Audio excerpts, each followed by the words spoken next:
I genuinely believed if I wanted to play football, I'd have to be the first girl to play in the Premier League. It would literally be like a 1-0 win for United. For United. Oh my god, no. For Arsenal.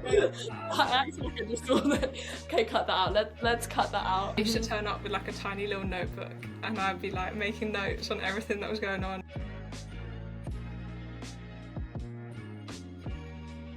Welcome back to the Arsenal Humans Fanzone with me, Luce. I hope you're all good. As you can see on the screen, we've got Beatrice, who I don't actually know which, we were literally just talking before we start recording, what title to go with. I don't know whether to say coach, footballer, referee, like content creator, what do I actually start with? Because I feel like there's a lot that we can, a lot we can chat about and a lot that you're juggling. And I'm going to leave that for about 10 minutes time or however long we chat about Arsenal for, because I feel like, there's a lot to get into. But obviously, with all my guests, I like to start with the question, why Arsenal? So, Beatrice, tell me, why do you support Arsenal and how long have you supported them for?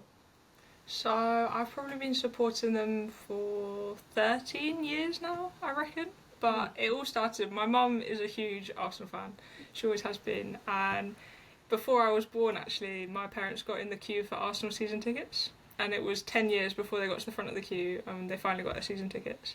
And that was when I was 7, was when we got these season tickets. So they took me planned ahead at least. They did. They'd been waiting a while for them. So it took me to my first game when I was 7 and I kind of just fell in love with it. Just like every aspect of it. So yeah, I would go to quite a few games. We only had 2 tickets, so it would rotate between me and my siblings. But I was lucky. I was definitely more passionate about the football side of stuff than my siblings. So I got to go to quite a few. And yeah, I kind of fell in love with both Arsenal, like fully fell in love with Arsenal there, but also the football. I used to turn up with like a tiny little notebook and I'd be like making notes on everything that was going on, like, I don't know, the atmosphere, the players, the tactics, like everything. I was completely like fascinated by it. So yeah. Do you still have that notebook now? Like, can you still go back and look through it all and just be like, oh wow, I thought this about the referee or something? Yeah, no, I've got a big box under my bed at home with all my little notebooks. I used to record everything to do with Arsenal football, like everything. I was completely obsessed as a child. I actually love that. I've never actually heard of anyone that would go along and write it, because I think when I started first like watching football, I was probably similar age, like 9, 10 years old.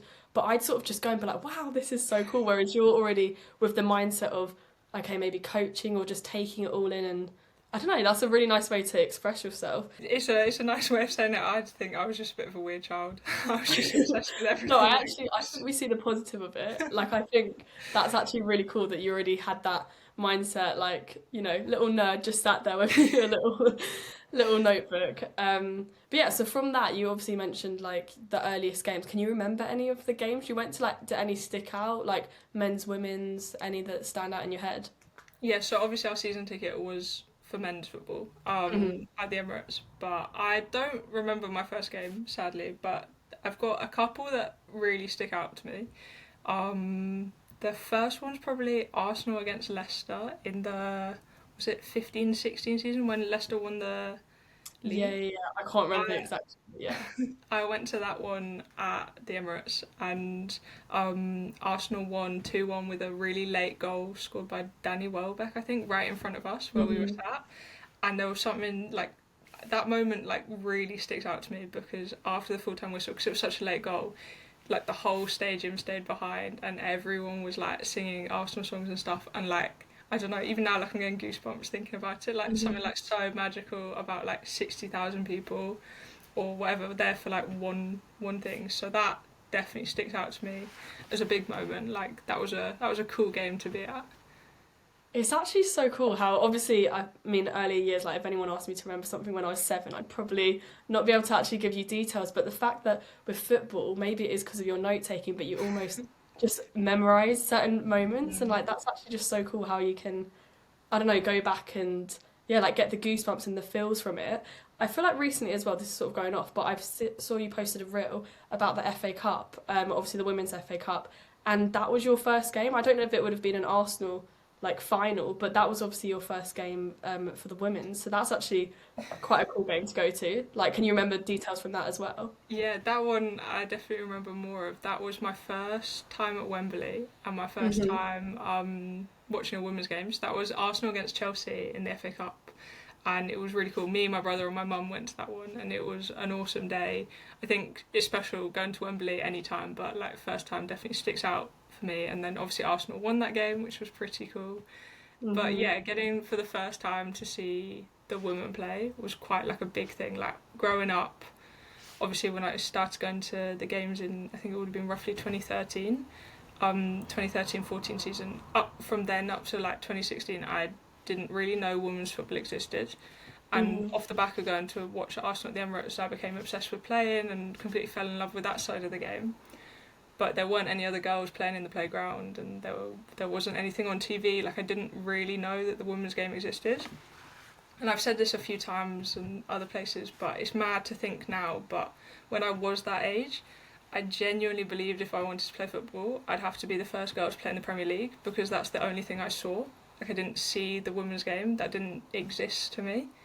So I feel like going to that first women's game, like that was a big like turning point for me. Starting to see the representation of the women's game, all of that. Like it was, I don't know, seeing that there was a possibility of playing this game as a girl was quite like a big moment for me.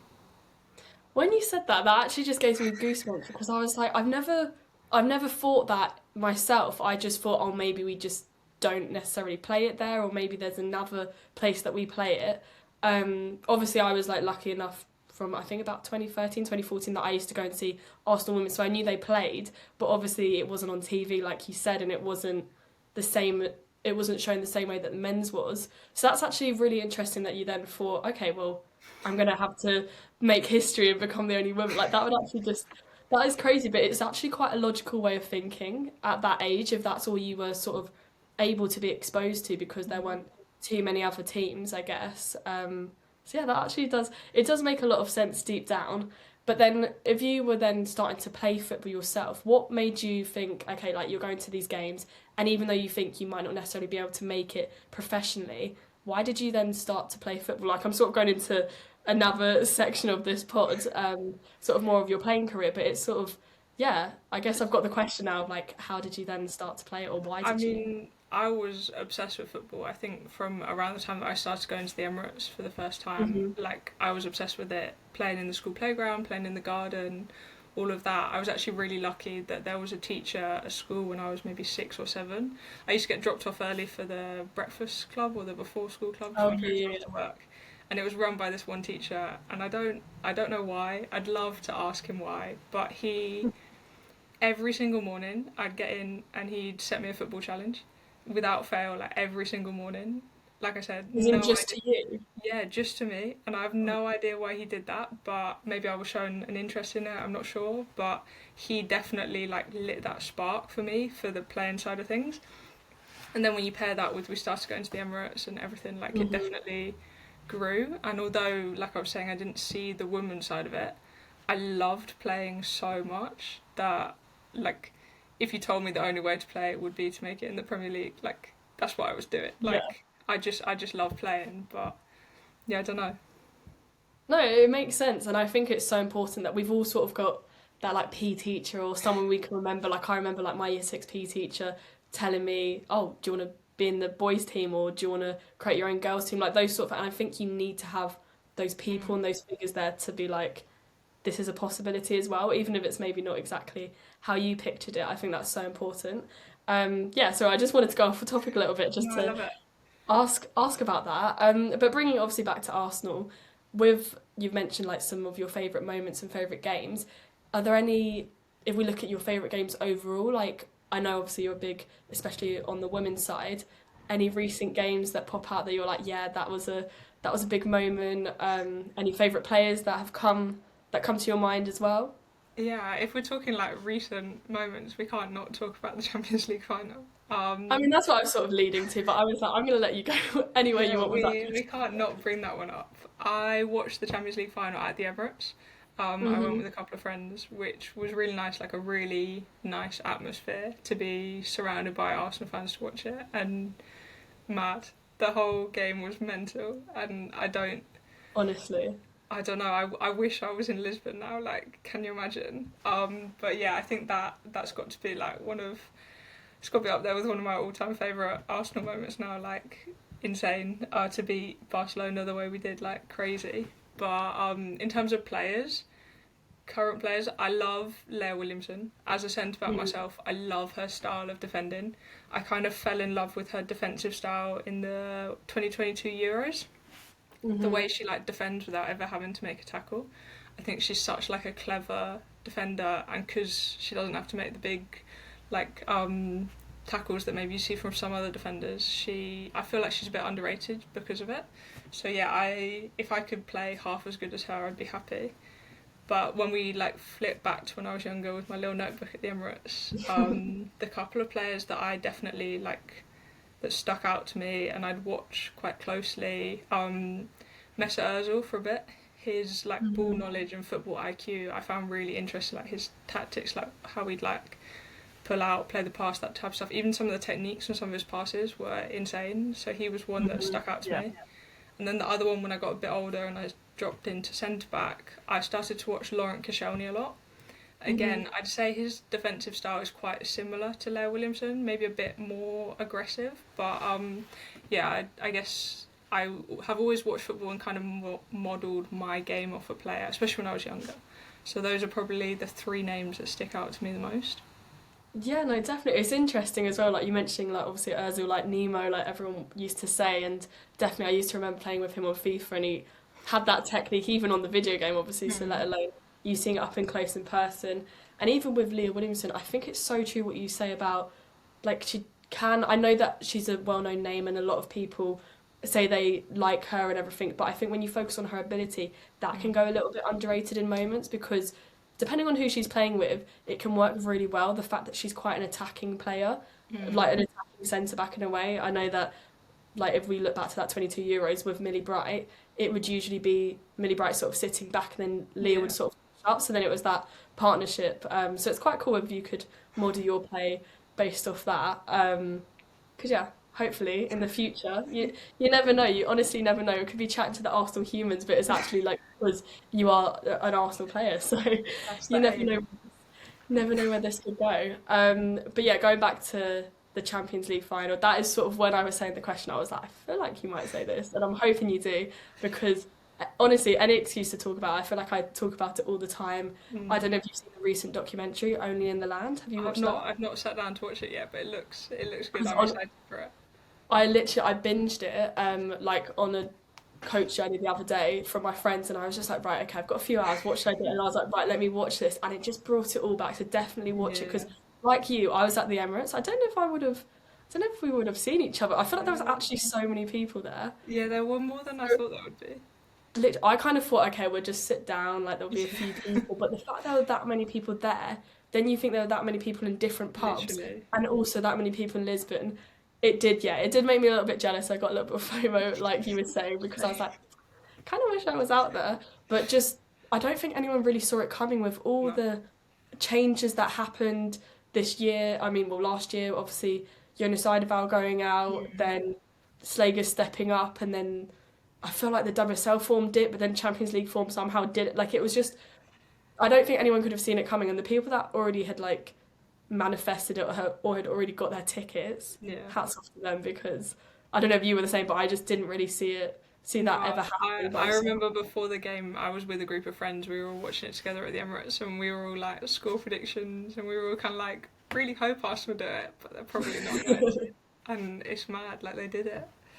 No, honestly, I think especially, wasn't there, I'm trying to think back, like my memory with football, I sort of go based off vibes, so I can't remember all the exact, but I swear there was like an own goal at one point, but then that was like disallowed. So we went 1-0 up, and then suddenly we didn't, and then I was like, wait, what's going on? And then obviously Stina then secured the actual 1-0 win for us.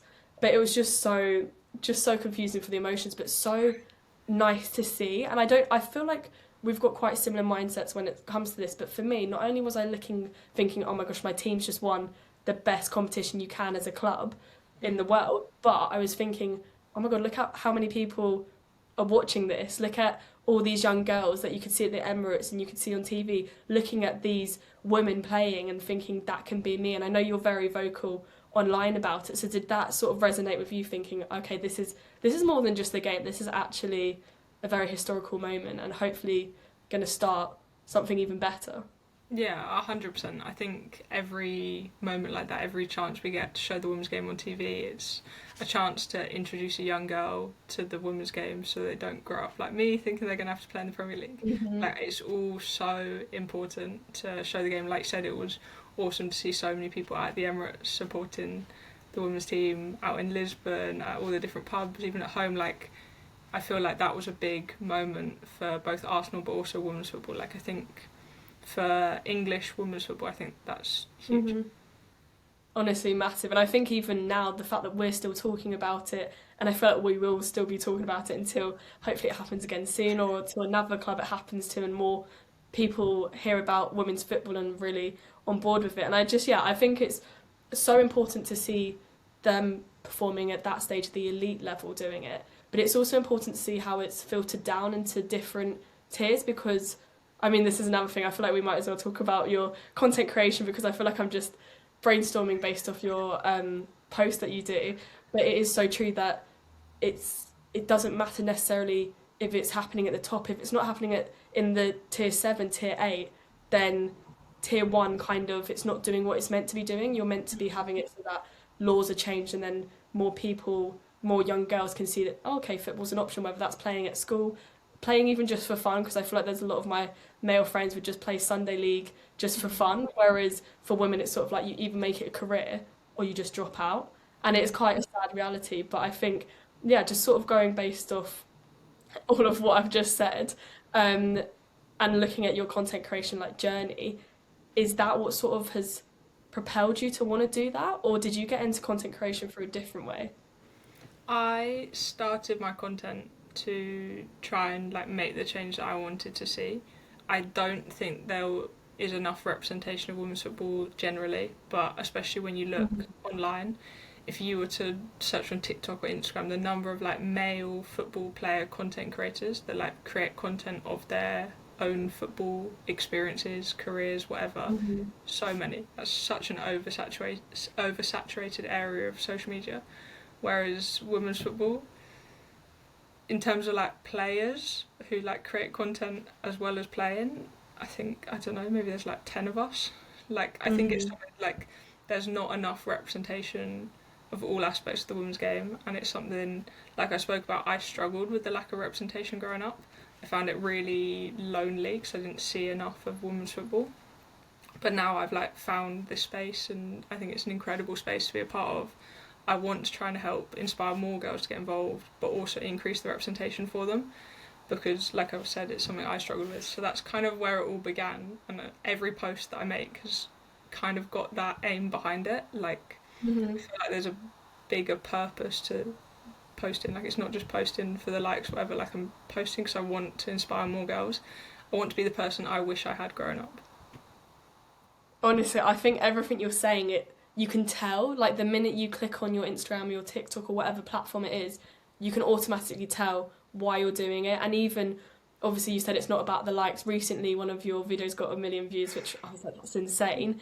But then when you look at what the video was and you put another story based off it, and I was like, oh, that's actually really sad, the reality of firstly, how important it is that you're doing what you're doing, because it shows that a lot of people relate to even wanting to drop out of sport, or not feeling good enough, or something is stopping them from being where they want to be. So obviously it's really important that you're doing it, but it also shows, I don't know, that it's just great with your morals and with your the meaning behind everything you're doing. And it's very true to see, like, as someone who relates to a lot of what you put out there, or just loves the content you put out there in general. I think it's so good to see someone using their platform in this positive way, because we know that social media can obviously be quite toxic. So yeah, no, it's really... Yeah, I'm really glad to hear that. That means a lot, because there is like a purpose behind everything I'm doing, and I'm so glad that someone like you is able to see that. So thank you.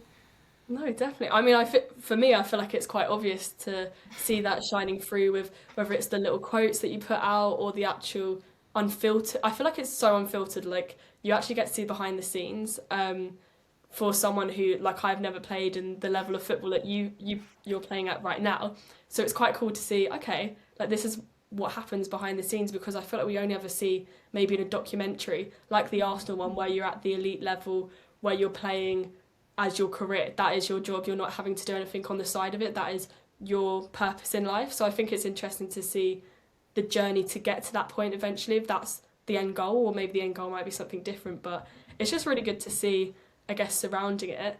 But I don't know if we've really touched on it, but what was the first, obviously you've said the reasoning behind why you wanted to create content, but can you remember like first picking up your phone and or whatever you were using and then recording and posting? Like, can you go back and like remember that moment and think, why did I do it? Like, what made you want to do it? Yeah, I remember my first video. I don't think I showed my face in my first video because I didn't want to. Yeah, looking back on it now, it was rubbish, but I'm so glad that I did pick up the phone and film that first video. Yeah, I mean, from the very start, that my intention behind posting has been to show the side of the game that you don't get to see. I feel like you said, you do get some access to the top players, but it's very limited. It's all very filtered, and you only see what they want you to see. Whereas I feel there's such like a deeper reality that everyone who's in the game knows it, but before you've stepped into that field, you don't get to see behind the curtain. And I think that's something that's important, both the representation, but also a bit of trying to show the realities and the side of the game that people don't want to talk about. No, it's true, it's true. It's almost like being a big sister online, just being like, by the way, in case you haven't started your journey yet, firstly, you can carry on because we know the dropout rate is insane. Like, I'm someone who obviously drops out of playing sport, and it is such like like the girlhood you can't replace. And I do feel like I want to join a team or something soon because it's just like having that. No, I might. You've convinced me. Because I just feel like there is like it feels something, and it's such a nice space to be in, especially when you picked a good community. It doesn't necessarily have to be football, just any sport. But I think for you, like putting it out there, it's showing girls that definitely can, I don't know, stay in the game, which is obviously really important. You said you remember what video you did. Like, do you actually remember what the video was? Because if it wasn't your face, like, was it just like a football, like a kick up? It was like a day in the lifestyle video. It was a day in the lifestyle video, and I chose not to show my face. It was just, yeah, front camera only and long clips. Like that first video was so long. You've just got like 5 minutes of the sky or something like that. Like, Yeah, also something like day that. in the life, day in the life video without you in it. So it's just day in their life, not day in my life. It's just True. day in life. Yeah, pretty much. I mean, looking back on it, definitely when I started, like obviously I get a lot of people saying like they're scared to post on social media and stuff, and I was scared at the start. It helped like with the aims that I had with my social media, that helped a bit. But I remember when I started, I was like, my first 50 videos are gonna be awful. Like that was when I set out, I was like, I know the first 50 videos I post are gonna be like horrendously bad. But then the 51st video will be a little bit better, and then, like, you know what I mean? Like, I was very aware of that. But yeah, that first one was quite bad. But you can go find that somewhere. But to be fair, actually, I probably should have done my research and scrolled a bit further than I did. It's a fast scroll now, I think. It's quite far back. My bad, yeah, actually, I'll just be here or not. I'll message you tomorrow and be like, oh, I found it, by the way. I'll just send it back to you. But how old were you actually when you did that, though? Because you're are you 20? 21? Yeah, no, I'm 20. And so you're still so young. It's coming up to 2 years. I think I posted at the beginning of February 2024. So it's coming up to 2 years now. Crazy. And you think in that short time, like already the growth and everything and all the other things that's opened up for you, like that's why definitely, I know obviously you just said it, but anyone who's watching or listening and they're like, right, I want to start, just do it. Because even if I look at what I did when I first, like, my first video was like 3 years ago, I want to say, and I literally, you know, like when you point at things, like that come up on the screen, but like you could tell it was not that authentic to me. Like some people do it and it looks natural to them. Like for me, it just wasn't really like it. I felt like I was putting on a voice, and I was like, 5 reasons why you should sign Declan Rice, like whatever. And like obviously, it actually paid off because Declan Rice has been a great signing for Arsenal. But like back then, I didn't really know that. I sort of just was making it up as I went along. But you've got to just put that first one out there, and then over like a few years, I've realised that okay, maybe short form content like that isn't necessarily my style. Maybe chatting to people, getting to know what they're doing in life and why they support Arsenal, and just having similar interests. Maybe that's more for me, Yeah. but then in another few years I might change my mind with that. So you honestly never know. So I think definitely it was good advice what you were saying with the just do it. But obviously we're joking about saying like, oh, there's lots of growth, and like obviously when you look at the start and everything, but along the last couple of years there must have been a lot of challenges, especially with the content you post. Sadly, we live in a world where, I mean, it's like if you go to a restaurant and you don't like the food, you're gonna more likely to put a review than if you did enjoy it. Like for some reason, we're in a world where you want to tell someone if you don't like something or you don't agree with their views, or if you just want to hop on it and hide behind a screen. So I'm not sure if there's any challenges in particular that you faced or any advice you have, because I know there'll be a lot of people that will look up to you with your work. Yeah, I mean, I completely agree with you. I definitely think we live in a world where there's a lot.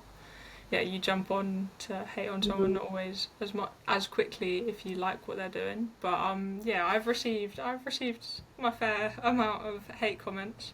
I've had, yeah, the whole range. I've received a couple of death threats just because of the content I post, Oh my which is God. mad to think Also, about that is, yeah, that's just, because I mean, it's just women's yeah. football. Like that's all I post about. So it's Mhm. crazy that some people feel so strongly about that. But I think for me, how I deal with it, like if I don't know them, I don't know their context. They don't know my context.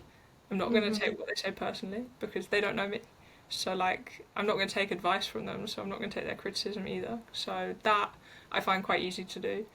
The stuff that does cut a bit deeper is when they hate on the women's game generally, because I just find it really sad to see that we're still there.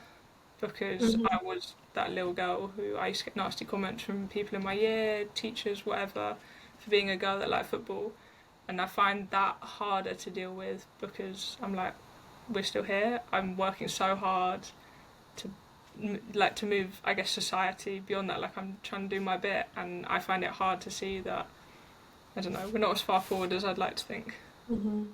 No, honestly, I'm so sorry to hear about the death threats because I'd like to say I'm shocked, but sadly, because I work in this women's space as well, I get that people don't necessarily see eye to eye, and for some reason they have to tear it down.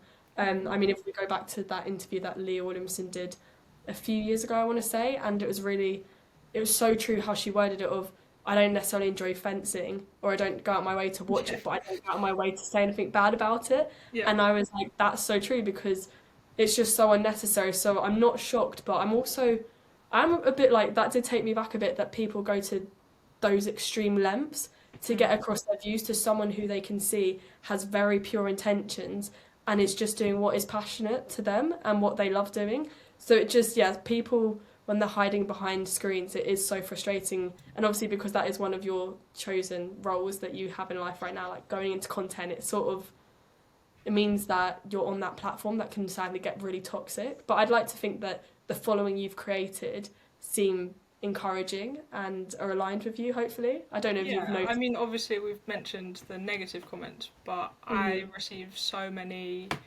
incredibly like heartwarming comments from people that I've inspired them to get into the sport, and there's so much of the positive side of it that I mean, the negative like Mhm. we brush that aside, that's irrelevant. But yeah, the positives that I've received from people on social media has been incredible, and I'm so glad that I started doing what I'm doing. It's so good you've got that mindset as well to be able to differentiate and what you said earlier as well of like you wouldn't take advice from them, so why are you going to take their criticism? That I've never heard someone put it like that, but that's actually so true because yeah, like as in right now people watching, I'm like take your advice because you can tell your intentions are so pure, whereas someone you don't even know, Mm. like you're not going to do that. So it's actually such a good way to put it, and yeah, it makes a lot of sense because I feel like your content does reflect that a lot. I feel like yeah, there's so many roles. Like I'm just looking at notes that I've made and coaching, refereeing, playing. There's a lot that you're doing right now, and firstly, I mean we spoke about this just before I started recording, but firstly, how do you do it? I guess how do you balance all these different roles that you have? That is my first question, and then secondly, what is your favorite one right now? Like if you actually had to pick, like what if you could only do one of them, what would be the one that you'd want to do like tomorrow? Yeah, I mean, I do feel like I'm attacking the football from every single angle. Like you've Mm-hmm. mentioned, like playing, content, refereeing, coaching, but I do it all because I love it. Like, I love football, and I actually genuinely love every aspect of it. Like, if you left me with refereeing and none of the others, like, I'd still love it. Like, each bit brings something different. So, I mean, that's how I'm able to do it, I guess. But I do feel like I'm still at a point in my life, my career, where I don't know where I'm heading. So, like, I want to try everything still. But I'm sure that will change at some point in the future. But where I am now, I'm happy. And then in terms of the one that, if I could only do one, I mean, it's got to be playing. Like, I love that feeling of being on the pitch. And as much as I love the other stuff, and I think the content creation is very close behind it, because I feel like there's a bigger purpose behind that one. Like, I don't know, there's something magic about being on the pitch, and that's where it's all started for me. So it's definitely got to be up there. I feel like that was the perfect way to answer that because it's so good to see that you love all of those aspects. And I mean, like you said, you actually couldn't do all the different roles that you do right now if you didn't have that love for it because that's sort of your purpose and that's what sort of keeps you going, I guess. And you mentioned obviously right now you're keeping things open, you're trying to learn different skills for all departments and all roles. Is there anywhere or anything in particular that comes to your mind when you think of aspirations and dreams you've got? Like, I hate when people ask me about like 5-year plans, so I'm not going to ask you like where do you see yourself right now, but is there anything that you're like, oh yeah, this is a goal of mine, or anything you're manifesting? Obviously if you're manifesting it in private then keep it to yourself, but you know. Yeah, no, I love it as a question, but I think the reflections I did obviously were in January now, so the reflections I did in December at the end of 2025, I found it crazy from where I started the year to where I ended it. I wouldn't have ever been able to predict that. So I think, like, hand on heart, I genuinely don't think I can predict where I'm going to be in 5 years. I don't think I can predict where I'm going to be next month. Like, I feel like stuff can move so quickly, and where I am, I'm just following what I enjoy. And if something I enjoy comes up, like, I'm going to continue to pursue that. So I love it as a question, but I don't have an answer for you for that one. In terms of some goals, like, I want to take football as far as I can. That's always been the dream. So yeah, wherever that takes me, I'm going to keep following that. And then who knows with the content, again, I'm enjoying it. I'm going to keep chasing it, keep seeing where it takes me. But yeah, I know it's not a very like nice, perfect answer, but I No, genuinely have no idea.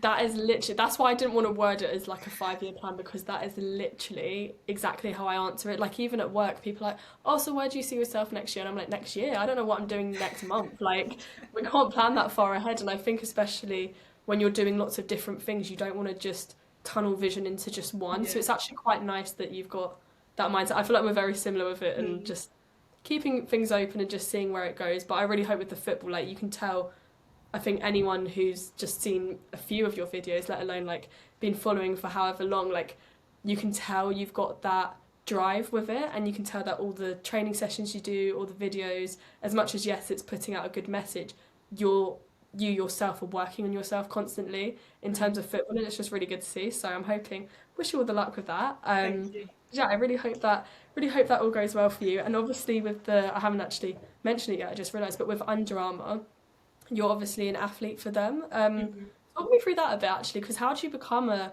Under Armour athlete? Like, what does that entail? Does that help with your football, or is it an additional thing you need to do? I'm not sure. Yeah, it's a mad one. So I'm, like you said, a sponsored Under Armour athlete through the UA Next program. It's a program they set up, maybe we're in the 3rd year now, but to try and help like young athletes in and around London to like help propel them on in their careers.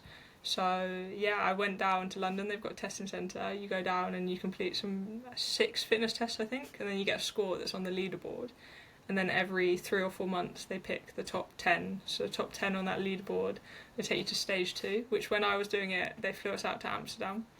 And we did some more testing out there. And then from the 10 of us, they picked 3 to sponsor, which, like, I know people will say this the whole time for stuff. I never believed I stood a chance on it.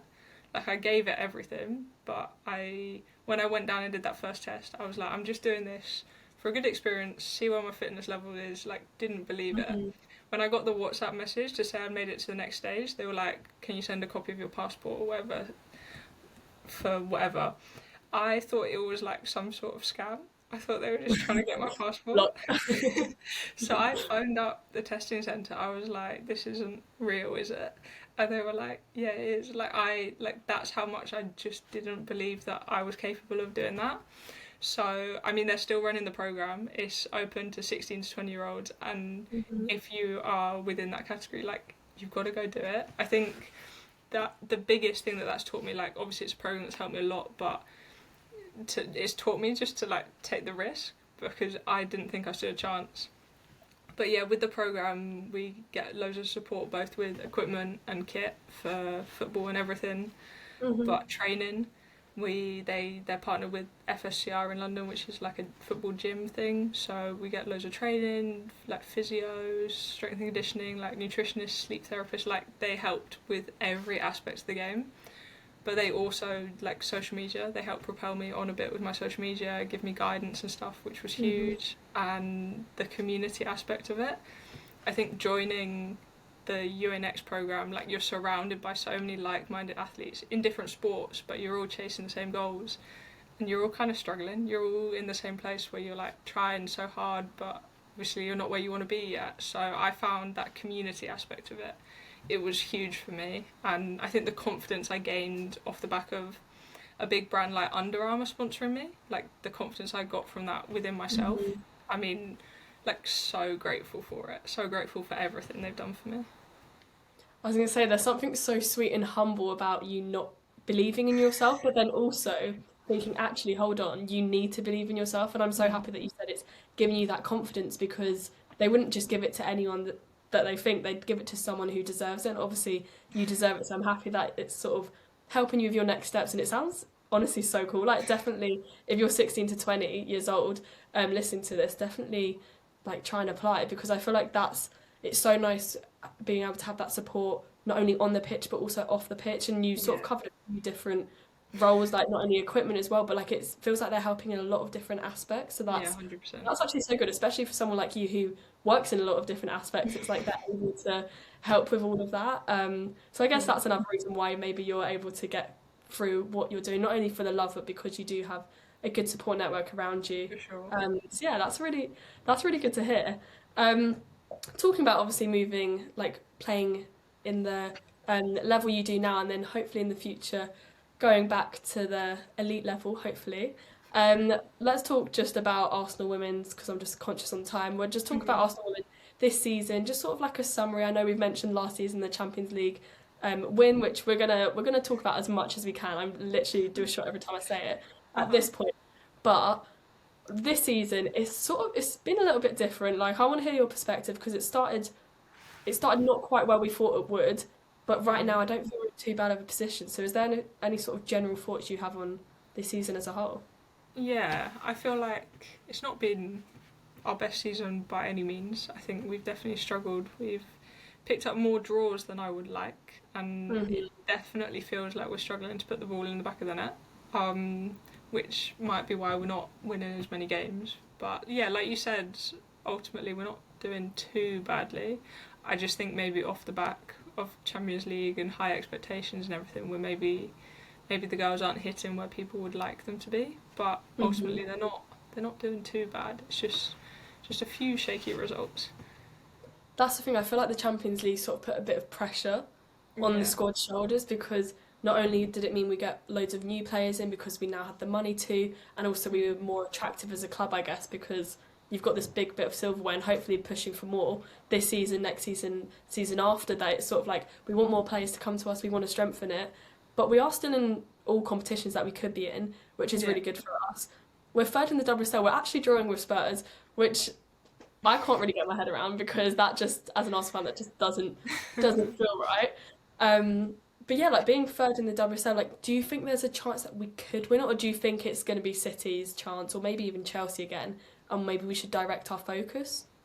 Yeah, I think where we are now, like with how many points we have dropped, but also with how much we are struggling to put the ball in the back of the net, Mhm. I do feel like the WSL title is maybe out of reach because ultimately it's not a very long season, and I Mhm. mean, what's it? There's 22 matches, so Yeah. it doesn't take a lot for you kind of to put it out of reach, and I think we might have done that, But yeah, like you said, we're in all competitions still, so maybe like silverware isn't out of reach, but I'm just not sure if they're going to be able to do it with the WSL. Although I hope they prove me wrong. Yeah, I'm hoping they prove me wrong as well because I sort of agree with everything you said there about the WSL. It just feels a little bit too far, but then still ending in a good position isn't out of reach and other silverware. What sort of silverware are you thinking? Like, what sort of, for you, do you think, okay, actually, I think we could do this one? I mean, I'd love an FA Cup. I feel like Mm-hmm. a day out at Wembley is so special, and I don't know, I'd love to see them lift the FA Cup again. Obviously, like, I'd love to see them win all of it, but yeah, I feel like with the magic of the cup and everything, that kind of cup competition style football, anything's possible, and I think that would be quite a nice one to like put in our trophy cabinet. 100%, 100%. You know what? I actually had Farah on, I think she was my third episode I had on a few months back. And honestly, she was saying the exact same. She was like, I'd love to have, obviously, because she's the chair of the Women's Supporters Club, she was like, I'd love to have all of us just walking down Wembley Way, like it's all red, the archway's all lit up. And I was literally picturing it and getting goosebumps, thinking, oh my God, this could happen, guys. Like, don't panic, but this actually could happen. And obviously, we did recently win at the weekend 2-0 against Villa. It felt quite like a comfortable win, so I feel like it's not too far out of reach. But another competition that we actually are in, because we're filming this the start of the week. This will go out at the end of the week, which will actually be after the semi-finals of the Subway League Cup, which is obviously against United. Do you think that, obviously, because we're going to have to see if this ages well, because it might not actually age well, but do you think that Arsenal will get into the final of the League Cup and potentially go on to win it? I think, like I said, kind of with the FA Cup, with that cup style football, like anything's possible. And on the day, I think anyone is capable of beating anyone. You saw that when you look at the men's FA Cup with Macclesfield against Crystal Palace. So I think anything's Yeah. possible. And yeah, I wouldn't write Arsenal off. I think that is definitely possible. What do you think? Do you think they've got it in them? I think because it's against United, it's really tricky because I don't know if you went to the Emirates. When was that? Like, was that literally last week? Like a couple of weeks ago? Um, and that 0-0 game, that just really, really frustrated me because I felt like what you said sort of at the start of this little topic about we're just not finding that final product. Like the finish just isn't there, and that's sort of the thing that I feel like could let us down because we're creating those chances. So I think I'm on the fence, but I do think it will be, if it does happen, it will literally be like a 1-0 win for United. For United. Oh my God, no, no, no. For Arsenal. I actually like I just saw that. Okay, cut that out. Let's cut that out, everyone. No, I feel like it could be a 1-0. I'm too tired. I should not be doing this after work. This is not good for me.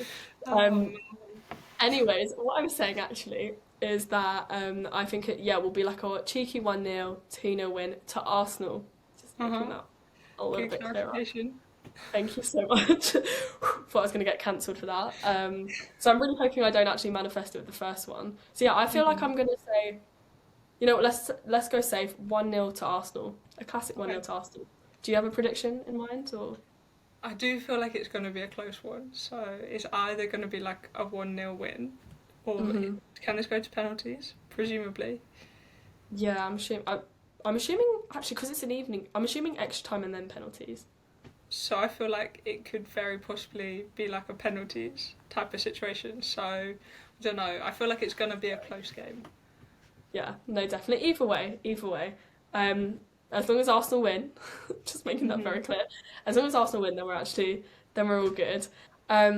Yeah, so I feel like this season, I feel like there's still the chance to win lots, and just the general coming back to what you've said a few times throughout this episode, it's that community feel, and I feel like that is so important with Arsenal. Like we saw it when we were at the Emirates for that final, obviously in the Champions League, and then obviously you experienced that sense of community playing your football, obviously being part of Under Armour. I think it's just so important, that community feel, and I really hope that Arsenal can, I don't know, bring us all together.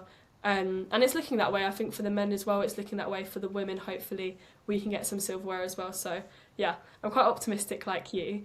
But yeah, I feel like we actually could chat all the time about everything that you're doing, because I feel like there's so much you're doing.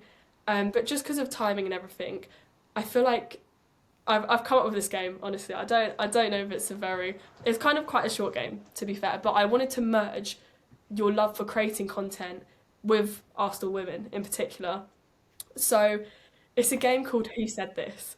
And I've basically just got 5 quotes from, I've just gone through, just stalked some of the Arsenal women's Instagram pages, and I've got 5 quotes, and you just have to tell me who said it, basically. I can give you a date, like sort of a month, if that helps. These are all recent, these are all from like summer up till now. Like that, it's not from like, I'm not doing the 2016 or anything with you, like it's not from way back.